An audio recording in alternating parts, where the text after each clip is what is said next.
అయితే మనం ఇప్పుడు గురువు గారిని అడిగి తెలుసుకుందాం.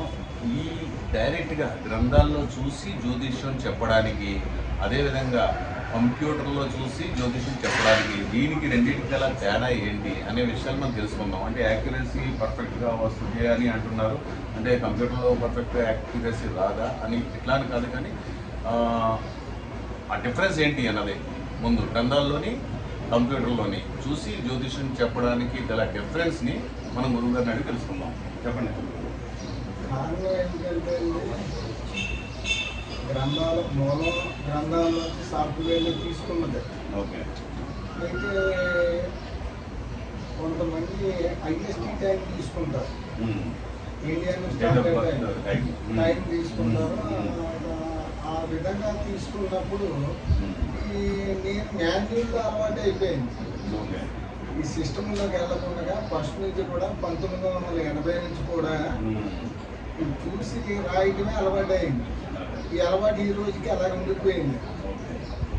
కానీ అది తప్పు అని అనుకుంటాను లేదండి. లేదు, ఒక 4 రోజులు 5 రోజులు వారం రోజులు డిఫరెన్స్లో వెళ్తుందో తప్ప మొత్తం కంప్లీట్ ఏమి గ్రహస్థితే వాళ్ళ సాఫ్ట్వేర్ కంప్యూటర్లో చూసింది పర్ఫెక్ట్గా ఉంటుంది, అలాగే మీరు డైరెక్ట్గా గ్రంథంలో చూసిన జ్యోతిష్యం కూడా పర్ఫెక్ట్గా ఉంటుంది. కానీ రిజల్ట్ ఇచ్చే అనుభవం కావాలి. కంప్యూటర్లో ఫీడ్ చేసి తీసుకుంటున్న కాగితాలు ఉంటే కనిపిస్తాయి, కానీ దాన్ని చెప్పి ఎక్స్ప్లెయిన్ చేసి వ్యక్తి ఉండాలి. అంటే కొంతమంది కంప్యూటర్ తీసి కూడా ఎక్స్ప్లెయిన్ చేస్తూ ఉంటారు.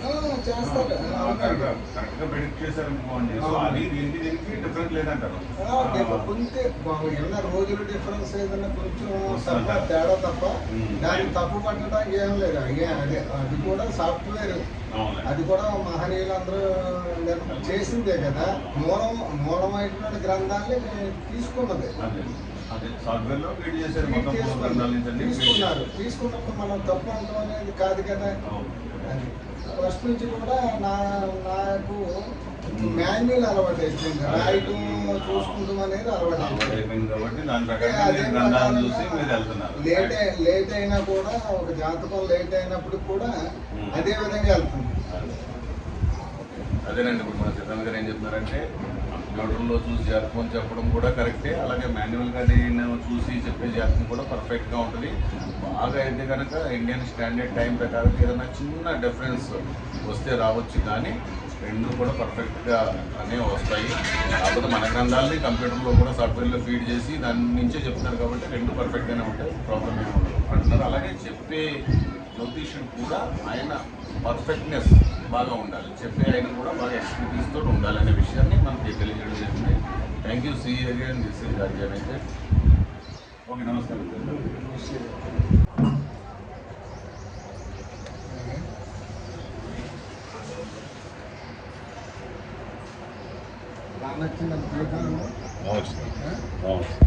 చాలా బాగుంది. శివశక్తి పీఠం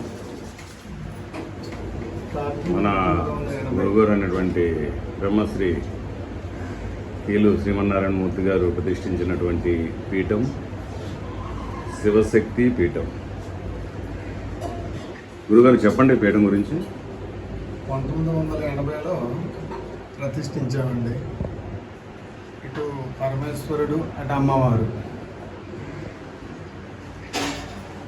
ఓకే. మాకు విలవేల్పు వీరభద్రుడు అండి, వీరభద్ర స్వామి.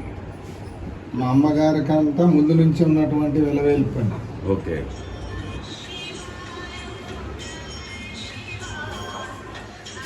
$1980లో ప్రతిష్ఠించారు. అవునండి. ఇక్కడ ఆగడాల నంకులు వేమడోల్ మండలం.